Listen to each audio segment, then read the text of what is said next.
Cześć wszystkim! Znowu jestem w drodze. Teraz koniec września, plus 5, plus 6 na ulicy. 6:53. Jesteśmy już w drodze, 43 minuty, 79 km. Odjechaliśmy od Starogardu Gdańskiego. Średnie zużycie 213 Wh na kilometr, a kierujemy się do Wiednia. Nie do samego Wiednia, tam jest takie miasteczko Purkersdorf pod Wiedniem, jakby z południowo-zachodniej części miasta. Tam właśnie jedziemy. Jadę znowu zobaczyć się z ojcem, z jego rodzinką, jedzie ze mną synek. Wyjechaliśmy dzisiaj 6:10. Plan jest dzisiaj pokonać tak około 900 km w tą stronę Teslą. Ładowań potrzebujemy po drodze 3. Poprzednio ustaliliśmy, że będzie pierwsze ładowanie pod Lodzią, KFC Rokocińska Lodz Greenway. Jeżeli będzie nam nie starczyć zasięgu, to staniemy wcześniej na Kutno i Łonici. Drugie ładowanie będzie przed granicą na A1, gdzieś w okolicach Gliwic. I trzecie ładowanie będzie gdzieś w Czechach, Brno, czy coś około tego. Wyjechaliśmy dzisiaj 6:10 ze Starogardu Gdańskiego i do Purkersdorf chcemy dojechać 15:16. Dzisiaj mieć tam, spotkać się, pójść na kolację, pobawić się, pogadać. A jutro śniadanie i droga z powrotem do Starogardu Gdańskiego. Taki wyjazd na weekend. Postaram się korzystać z autopilotu wszędzie, gdzie tylko da, żeby jak najmniej się zmęczyć, bo jestem jedynym kierowcą w samochodzie, nie? I pokonamy za weekend 1800 km. Ja już miałem taką podróż na początku kwietnia tego roku, 2022. Wtedy był śnieg i wtedy nie nagrywałem, nie miałem nastroju. Teraz nagrywam i przy okazji potem będzie widać, jak jechałem jeszcze pierwszy raz. Za pierwszym razem zrobiłem dużo błędów. Dobra, teraz opowiadam o tym, co jeszcze nam jechać do KFC Rokocińska. Jeszcze godzina 42 minuty. Jedziemy z prędkością 140 km na godzinę. Bateria 29-30 stopni. Nie dogrzewałem przed wyjazdem w ogóle. Ładowałem w garażu z gniazdka z mocą do 5 kW z jednej fazy i ustaliłem z aplikacji taką moc, taki prąd ładowania, żeby akurat na 6 rano już było prawie 100%. Nie ustalałem, żeby naładowało do 100% wcześniej. Ja nie lubię, kiedy samochód stoi naładowany do 100%. To nie jest korzystne dla baterii, a jak od razu odłączamy i jedziemy, to jest ok. Było gdzieś 99%, 90-100%. Jak wyjechaliśmy, kalibracja baterii jeszcze nie była skończona, odłączyłem, pojechałem. Autopilot teraz, po nowym update'cie softu 2022-28.1, mam taki soft teraz w Tesli. Już od parę wersji odłączono radar wbudowany i autopilot przeszedł na model tylko na podstawie kamery Tesla Wizja. I więc w tym trybie sieci neuronowe wspierają się tylko wyłącznie na obrazek. Już w ogóle nie korzystałem z radaru, nawet w złą pogodę. To mnie trochę martwi, ale okej.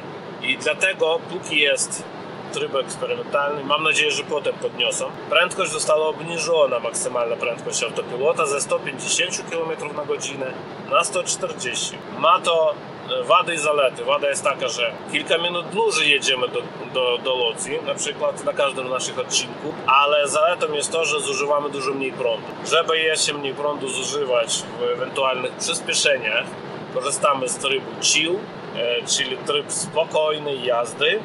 Korzysta głównie tylko z tylnego silnika, teraz z przodu silnik nam nie działa, a silnik z tyłu działa 26-36 kW z taką mocą stałą na utrzymanie tej prędkości na autostradzie. To jest absolutnie wystarczające. Temperatura nam się podnosi do 8 stopni, co jest dobre. Słuchajcie, samochód stracił łączność z internetem, więc nie będzie super fajnego obrazku naszej trasy z Tesla Fi, niestety. Ale nic, nagrywam przynajmniej. I jeżeli nam teraz Tesla przewiduje 12% po dojeździe do KFC Rokocińska Lodz, jeżeli będzie brakło prądu, bo zużycie jest większe niż Tesla sobie przewidywała, no to staniemy na Ionie i Kutno. I taki plan. Jedyne czego nie zrobiłem, żeby mieć mniejsze zużycie dzisiaj na trasie, to nie dopompowałem opony do 3,1. Teraz oponki mam już rozgrzane 2,9, czyli trochę za mało. To jest dobre, to jest recommended cold pressure, czyli zalecane zimne ciśnienie w oponach 2,9, ale niestety nie napompowałem, zapomniałem. W serwisie mi obniżyli napompowanie opon, jak malowałem progi gwarancyjnie. To było wtedy cieplej i jak temperatura spadła, no to 2,8 stało we wszystkich oponach. I to tyle w temacie. Jedziemy sobie.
Cześć Wam, update po pierwszym ładowaniu. Nawet nie zapisałem sobie, ile minut żeśmy ładowali. W każdym razie to było ładowanie na ładowarce do 150 kW. Pierwsze stanowisko tylko ma taką moc. Zdążyłem przejechać pierwszy, po mnie od razu przejechało dwa inne samochody. Škoda Enyaq i Tesla Model 3 i oni musieli skorzystać z ładowareczek 100 kW. A ja wtedy odczytałem ponad 140 kW mocy maksymalnie i my poszliśmy do KFC. Znaczy tak, start ładowania był 7%, bateria była rozgrzana do 37 stopni, ponieważ za 56 km do celu ja włączyłem nawigację na Supercharger Luczmierz. Czyli trochę kombinowałem, żeby wymusić samochód do podgrzewania baterii. To ciepło, które jest wydzielane przez tylny silnik, który miał wtedy 60 prawie stopni, zostało przekierowane zamiast podgrzewania kabiny na podgrzewanie baterii. Bateria zdążyła się podgrzać do 37 stopni i ładowanie więc wystartowało z maksymalną mocą, która mogła być pozyskana z tej ładowarki. Myślę, że uderzyliśmy w limit, maksymalny prąd uzyskaliśmy, a maksymalnej mocy nie było, ponieważ napięcie naszej baterii było trochę niższe niż 400 V. Dobra, teraz jedziemy dalej i mamy wybór, gdzie podładować dalej. Samochód, jak mówi, nie wiem czy mówiłem, prawdopodobnie mówiłem, samochód u mnie był bez łączności z internetem, więc miałem takie rozmyte mapy. Nawigacja nadal dobrze wszystko nawigowała, tylko samochód nie wysyłał danych o swoim stanie naładowania do serwerów, więc ani Better Route Planner, ani Tesla Fi nie mogli tego odczytać. Jak byliśmy w KFC, powalczyłem z Better Route Planner, żeby ponownie spróbować go podłączyć, bo już internet się pojawił przed samą ładowarką. To mi się udało i potem Better Route Planner mi kilka opcji pokazywał, że można w Częstochowie podładować na Orlenie i dociągnąć do Olomouc, do Supercharger. Można Orlen MOP, Wierszowa, już bliżej Gliwic podładować 22 minuty i potem znowu Supercharger Olomouc. A jeżeli teraz nie będziemy mieli takiego zużycia energii, bo jedziemy wolniej, tu teren budowy nadal, to może dociągniemy do szybszej ładowarki Noxo Shell Belk. Na Noxo jeszcze nigdy nie byłem, ale zdążyłem chyba dodać kartę i zdążyłem zalogować się do aplikacji. Nie mam do nich karty AirFit. Jeżeli mi starszy zasięgu, to tam spróbuję dojechać. Jeżeli nie, to tak w okolicach 10% będę dojeżdżał do Orlen Wierszowa, no to podładuję na Orlenie. Ale w razie jak mi da się dojechać do Shell Belk i Noxo, to wtedy zamiast Supercharger Olomouc następny mój postój będzie Supercharger Brno, a tam jest szybszy Supercharger w wersji 3. Tam byliśmy po drodze do Słowenii. Jest fajnie. A potem proces ładowania. Znaczy ładowałem start 7%, koniec 74%. Nie było przegrzania baterii. Bateria była maksymalnie 58 stopni, czyli takie normalne zachowania. No, pewnie pomaga to, że na ulicy mamy teraz 13, a było tam w okolicach tego KFC gdzieś 12 stopni. Czyli nie ma upałów, tak jak mieliśmy we Włoszech, i nie mamy problemu z przegrzaniem baterii. Teraz jak jedziemy też, bateria też się nie grzeje do 42 stopni, tylko gdzieś trzyma się w okolicach 30, 29, 27, ponieważ ciepło z baterii jest odprowadzane do kabiny przez pompę ciepła. Taka sytuacja. Teraz pan chce przekroczyć przepisy. Tutaj zabroniono wyprzedzanie samochodem ciężarowym, a pan mi wyprzedza. Proszę bardzo. Możecie zobaczyć. No takie coś, nie? No ale co zrobić? Ok, już jedziemy 65 km od ładowarki, 34 minuty jesteśmy w drodze. Zużycie energii teraz od ładowania 187 Wh na kilometr. Jeszcze do MOP Wierszowa mamy godzinę 7 minut, 128 km. A do Shell Belk mamy nie widzę ile kilometrów, więc teoretycznie teraz Tesla szacuje, że do Orlen MOP Wierszowa dojedziemy z naładowaniem 20%, a do Shell Belk 10. 20 i 10. I to zależy bardzo mocno od prędkości. Bo jak żartują, samochód elektryczny może mieć prawie każdy zasięg, zakładając, że możemy dostosować odpowiednio prędkość. Czyli jeżeli ja pojadę nie 140, ile maksymalnie daje mi autopilot, a 130, to może dojadę do Shell Belk i wtedy na przykład następna stacja będzie też szybsza w Brno. No zobaczymy, się okaże. Teraz spróbuję trzymać 130, jak mi się znudzi, to będzie moje ładowanie na Orlenie. To Tesla Wizja, czyli wyłączenie radaru na samochodach sprzed 2002 roku, to działa tylko na autopilot. Nadal można włączyć sobie ten zwykły, głupi tempomat, który będzie działać na radar. I wtedy mamy limit prędkości na tempomacie chyba 150. A to ja spróbuję teraz, sekundę. Tak, mam tempomat, włączyłem tempomat, podkręcam 150. Chciałem sprawdzić, czy tempomat pojedzie więcej niż 150, a jednak nie pojedzie, niestety. Na przykład, nie wiem, w Szkodzie tempomat z radarem można mieć na 190 km, do maksymalnej prędkości 190. Tesla nawet jak zmniejszyła limit prędkości w autopilocie, to zostawiła limit prędkości na tempomacie radarowym 150. Dobra, widzicie, tutaj Szkoda górą, nie? Taka sytuacja, ale wiecie, otwarcie opowiadam o wadach i zaletach, więc to, że tempomat bez autopilotu jest ograniczony do 150, to uważam, że jest wada tego samochodu. Taka drobna, ale jest. No dobra, jedziemy dalej.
Cześć wszystkim!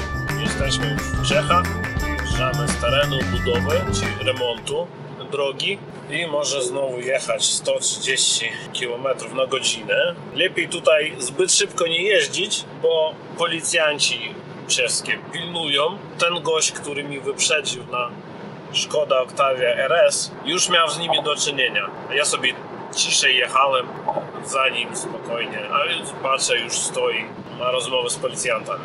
Więc dobrze, co mogę powiedzieć? Ostrawę minęliśmy, kierujemy się do Brno. Teraz oczekiwany poziom naładowania jest między 10 a 15%, jak dojedziemy do Brno, ponieważ tu są cały czas jakieś prace remontowe. Im mniej jedziemy, z mniejszą prędkością, niższe zużycie mamy, większy zasięg nam wychodzi. Więc okej. Ale co, miałem ładowanie w końcu na Noxo, stacja Shell Belk i mi się udało. Dobrze i super, jestem zadowolony, bo to jednak jest droższe, ale szybsze ładowarka niż na przykład Orlen Mob Wieszowa, gdzie maksymalnie rozpędzimy się do 100 kW, tam 90 coś tam w Tesli możemy sobie zobaczyć. Do Brno zostało 135 km. 24 minuty potrzebowałem, żeby podładować 48 kWh do 68% naładowania baterii. Nie pamiętam tylko od jakiego poziomu naładowania wystartowałem. Mi się wydaje, że około 10% miałem. Miałem trochę przygody, jak podłączyć, jak uruchomić tą ładowarkę. Aplikacja mi szwankowała. Najpierw nie mogłem zalogować się, odnowić hasło. Serwer dawał błęd. Nadal nie uruchomił się, czyli nadal swoje hasło do pierwotnego konta nie odnowiłem, więc wszedłem, zalogowałem się z konta Google. Potem nie miałem pewności, czy dodana moja karta, czy nie dodana karta płatnicza, bo też wywaliło błęd serweru. I potem ponownie wszedłem do aplikacji, już podjeżdżając patrzę, jest karta, więc można próbować uruchomić. Więc podjechałem tam stoi ładowareczka Siemens. Maksymalnie obiecają do 180 kW. Dwa złącza CCS ma ta ładowarka Siemens. Jedno 100 max, drugie 180. No i od razu sobie na ładowarce nie ma naklejek, żeby zgadnąć to, jakie złącze jest szybsze. Oni wyglądają identycznie. Okazało się, że nie pierwsze, tylko drugie. Nie lewe, jak stać twarzą do ładowarki, nie po lewej stronie, a po prawej stronie jest to szybsze. W aplikacji można to odczytać z numerku, ale na samym początku nie ogarnęłem, więc wstawiałem wolniejszą wtyczkę, a próbowałem uruchomić szybszą. Oczywiście to kończyło się niepowodzeniem. Musiałem odblokowywać ręcznie gniazdo ładowania i tak 2 czy 3 razy, aż potem ogarnęłem i już wystartowałem, wszystko poszło dobrze. Na stacji kawusia, nawet jeszcze piję. Oczywiście znowu byliśmy już gotowi na to, żeby skorzystać z toalety, więc okej. Już nie jedliśmy, bo synek dojadał kubelek z KFC.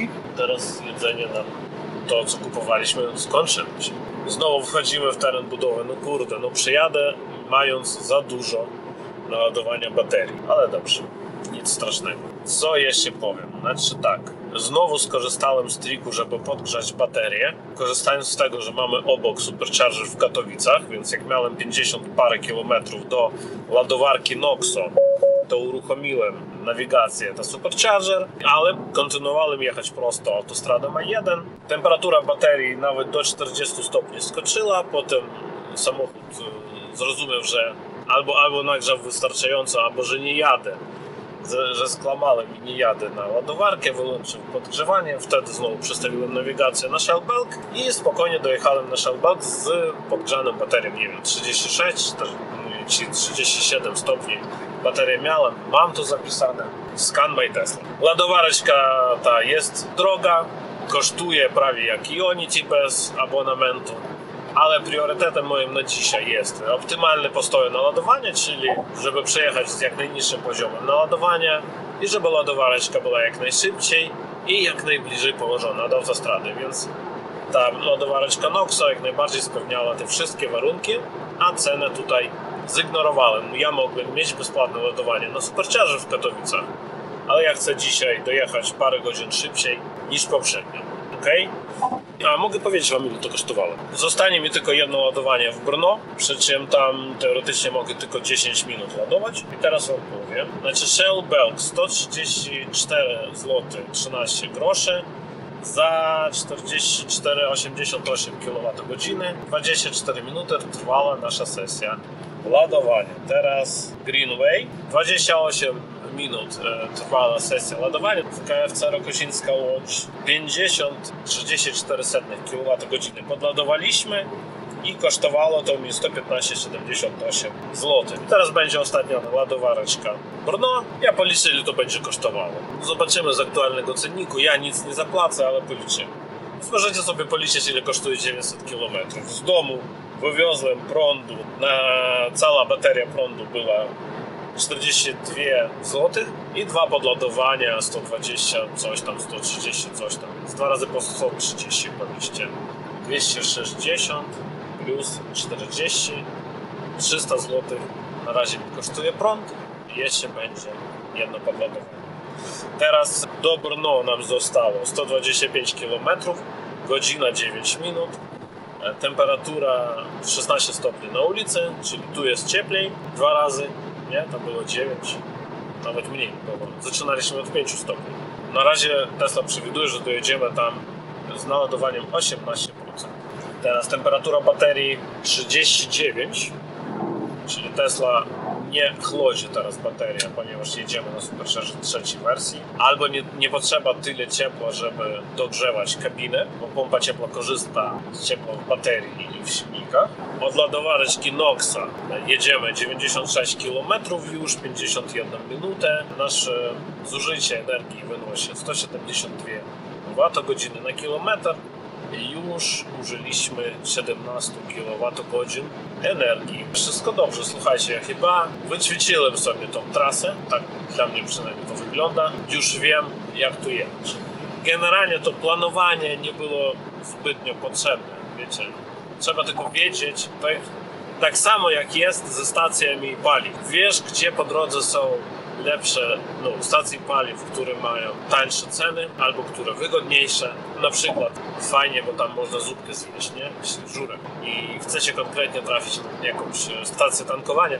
To tak samo jest tu z samochodem elektrycznym. Po prostu jedziemy i wybieramy sobie, gdzie nam lepiej. Bo można sobie było wybrać bezpłatne ładowarki i szukać, gdzie naładować za darmo. Coraz mniej ich jest, ale nadal są. Można wybrać, gdzie drożej, ale szybciej. Tak jedziemy, nie? U mnie nadal są te bezpłatne Supercharger, chyba z 500 km bezpłatne ładowarki Supercharger. Nie chcę tam jechać, ani Łódź mi nie pasuje, ani Katowice mi nie pasują po drodze do Wiednia. Tylko Brno i Olomouc. I tutaj naładowałem się najpóźniej przed granicą na Shell Belk i te 68% mi starcza, żeby już jechać na Brno. I wtedy w Brno będę miał krótki postój na podładowanie i jazda finalna. Bo tam są wolne drogi. Po Brno nie ma autostrady. Tam są zwykle drogi krajowe i kawałeczek autostrady już przed samym Wiedniem. No to tyle w temacie, słuchajcie. Do zobaczenia.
Znaczy jest wszystkie. Jesteśmy na ostatnim odcinku naszej trasy przed finiszem w stronę Wiednia, Austrią. To jest autobahn A5, czy droga A5 w stronę Wiednia. Z Mikulowa wyjechaliśmy z Czech. Już nie filmuję drogi, tylko siebie. Sytuacja następna. Ostatnie ładowanie było u nas na Supercharger wersji trzeciej. Brno 15 minut, 33,5 kWh.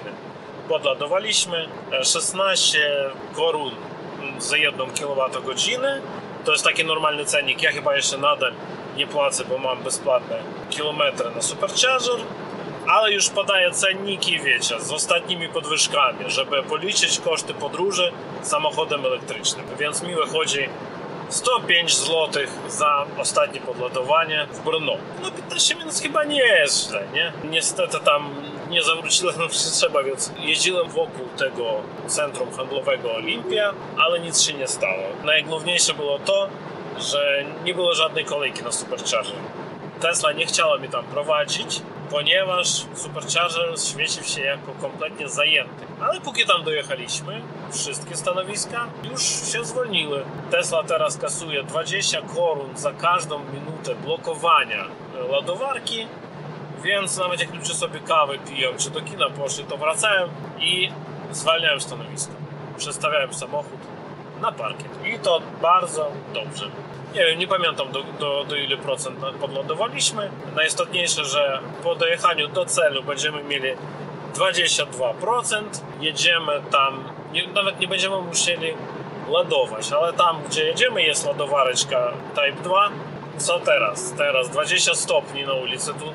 Tu jest znowu powrót do lata. Znowu dużo jest owadów. Znowu szyba jest brudna, ale to nieistotne, bo wam nie pokazuje drogi, nie widzicie tej brudnej szyby. Bateria ochłonęła sobie do 31 stopnia, nie było żadnych alarmujących wskaźników, wszystko było dobrze. Zobaczyłem ponad 200 kW mocy ładowania. Teraz jeszcze nam zostało 50 minut, 66 km. Przyjazd oczekujemy o 15:26. No 10% więcej podładowaliśmy, także mogliśmy trochę szybciej odjechać, ale mamy za to bufor, jak nie uda się naładować tam, będziemy mieli wystarczająco naładowanie, żeby dojechać do innego miasteczka, tam do domu, żadnego stresu. A i tak potrzebowałem ten czas, czekałem, póki mi zrobię kawę. Teraz ile już jedziemy? 86 km przejechane od Brno, od ładowareczki, Supercharger. Wydaliśmy na ten kawałek 15 kWh. Średnie zużycie 174 Wh na kilometr. Ale tam 45 km temu staliśmy, 28 minut też temu, staliśmy pod Mikulowem na to, żeby kupić sobie winietę. Tu już podkleiłem sobie. 10 dni winiety kupiłem. Zastanawiam się, czy nie warto kupić roczną. Jest jeden haczyk. Jak kupisz roczną winietę, to razem z szybą, jeżeli szyba będzie stłuczona i do wymiany, zginie też winieta. Aha, jeżeli nam się uda dojechać tam, jak planujemy, 15:25, to będzie oznaczało, że pokonamy trasę około 900 km ze Starogardu Gdańskiego tam do okolic Wiednia, jakieś 9 godzin, 10 minut czy 15. To jest ok. No moim zdaniem jest ok, bo ja spalinowym samochodem jechałem dużo dłużej. Po prostu już kilka razy pojechałem tą trasą. W tym roku to jest trzeci raz, jak jadę w stronę Wiednia i nauczka już, gdzie lepiej jechać, którą drogą, gdzie nie robić zakrętu, żeby sobie szybciej dojechać i takie różne rzeczy. No oczywiście znam wszystkie ładowarki po drodze teraz. Jest ich dość dużo. Mogę wybierać, jaka mi bardziej pasuje pod styl jazdy, stan naładowania i to wszystko. Dzisiaj uważam, że było bardzo dobrze. Mogło być szybciej, jeżeli by nie było prac drogowych, na przykład w Czechach. Tam jakoś 4 czy 5 razy mieliśmy pracę drogową. I też kawałek autostrady A1 już zepsutej, nowej, w okolicy tam Gliwic. Też tam są ograniczenia prędkości. To taka sytuacja. Dobrze, jutro droga z powrotem, też będę filmował. Do zobaczenia. Będzie widać czas przyjazdu na ekranie. Pa!